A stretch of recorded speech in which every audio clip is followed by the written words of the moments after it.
vous ai dit que quand les rois de France faisaient sacrer à Reims, ils étaient à se coucher au château de Marchais. Alors, tout en haut dans le pavillon, vous avez le pain et le vin. Et puis, vous avez les deux fleurs de lys.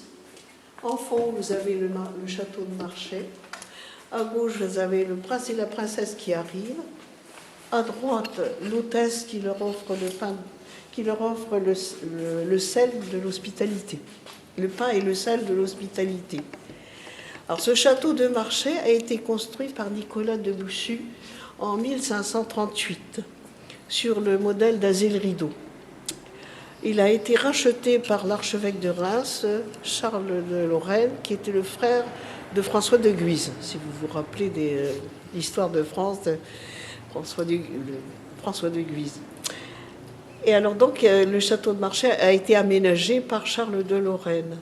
Mais cette famille Guise-Lorraine s'est trouvée sans descendants. Donc le château a été vendu à différents propriétaires successifs qui s'en sont plus ou moins bien occupés.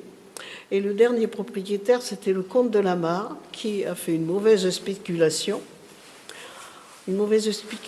en, comment dirais-je, en compagnie du duc de Morny. Si vous vous rappelez, le duc de Morny, qui était le demi-frère de Napoléon III.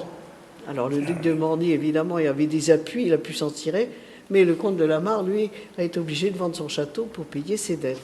Et c'est Charles III Grimaldi qui l'a racheté en 1854. Alors Charles III Grimaldi, c'est le personnage qui a une écharpe rayée, une barbe et une épaulette.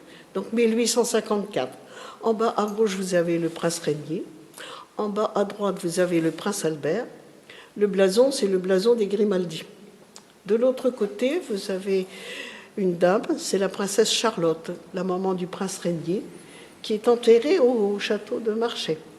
Et tout à fait à droite, vous avez un personnage en tenue d'officier de marine, c'est Albert Ier de Monaco, qui a institué le musée océanographique de Monaco. C'était un scientifique, lui. Voilà. Alors,